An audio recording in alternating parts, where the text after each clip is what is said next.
Désormais, les délinquants ont compris qu'il était plus facile d'agir directement sur les marchés financiers que de braquer une banque. Je m'appelle Simon Vénachter et j'étais directeur du service national des douanes judiciaires. C'est le service qui était en charge de cette affaire. L'escroquerie dite des quotas carbone. La série va s'attacher à un personnage qui s'appelle Simon Vénachter, qui est Vincent Lindon, et qui crée un nouveau service d'enquête pour combattre la délinquance financière. L'escroquerie du siècle, on allait la découvrir par hasard, en enquêtant sur une banale affaire de contrefaçon de panneaux solaires. Service des douanes, ouvrez! Tout est parti du livre Enquête de Fabrice Arfi, qui a fait un travail comme une enquête journalistique. J'y ai tout de suite vu une matière romanesque extraordinaire. Mais j'insiste, c'est une fiction inspirée de faits réels.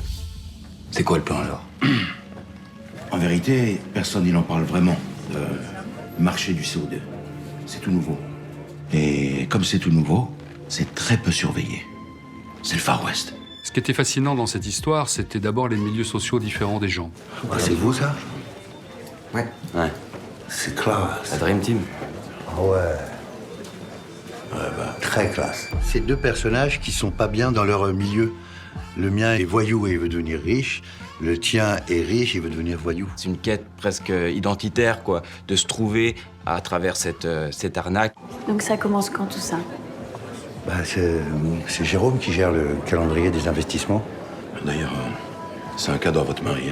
C'est assez extraordinaire de mettre ça en scène aujourd'hui parce qu'il y a tout. Enfin, les histoires intimes et l'histoire politique, la nécessité écologique aussi complètement broyée par notre système capitaliste. Et tout se mélange et se raconte ensemble, de manière parallèle et mêlée. Et tout d'un coup, on est dans une spirale et une espèce de grand tout qui est lié et qui est le monde d'aujourd'hui. Overgreen, bravo! Il y a une esthétique qui m'intéressait beaucoup, qui est l'esthétique de l'enquête, on va dire. Ça veut dire, on va suivre un personnage déterminé à idées fixes, obsessionnelles. C'est quoi le lien entre Tata Charonne et le marché du carbone? Je peux savoir? Le jour où on les convoque, c'est parce qu'on a un lien direct entre une de leurs sociétés moisies et le marché du carbone. Tant qu'on n'a pas ça, on n'a rien. Voilà.